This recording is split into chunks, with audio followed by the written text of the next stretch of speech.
Hi నమస్తే, నేను మీ Thimmareddy. Welcome to our channel. ఈరోజు డిస్కస్ చేయబోయే టాపిక్ ఒరిజినల్ డాక్యుమెంట్స్ మిస్ అయితే ఏం చేయాలి.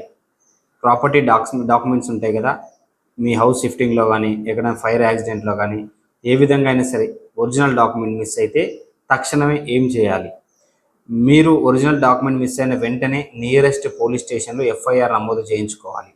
అదేవిధంగా ఒక పేపర్ స్టేట్మెంట్ ఇచ్చుకోవాలి. డిజిటల్ కాదండి, మనకైతే మాన్యువల్ పేపర్స్ ఉంటాయో, డైలీ న్యూస్ పేపర్స్, ఈనాడు, ఆంధ్రజ్యోతి అలాంటి పేపర్స్లో ఒక పేపర్ స్టేట్మెంట్ అనేది ఇవ్వాలి. ఆ paper statement copy, FIR copy రెండు తీసుకెళ్ళి మీరు ఎక్కడైతే ప్లాట్ ఉందో ఆ ప్లాట్ దగ్గర ఎస్ఆర్ఓ ఉంటుంది కదా, ఆ ఎస్ఆర్ఓకి తీసుకెళ్ళి మీరు సీసీ కాపీ అప్లై చేసుకోవాలి.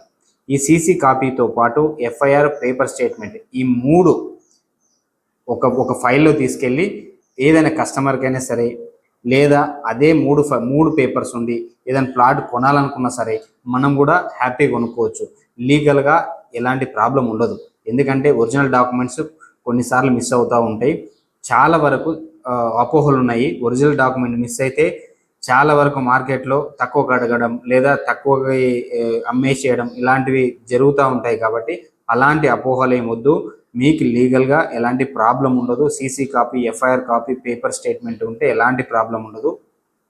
థ్యాంక్ యూ సో మచ్ అండి. ఇలాంటి మీకు ఏమైనా సందేహాలు ఉంటే కామెంట్ రూపంలో తెలియజేయండి. మీకు తెలియజేసిన వెంటనే 1 వీక్లో మీకు వీడియో చేయడం జరుగుతుంది. Thank you so much.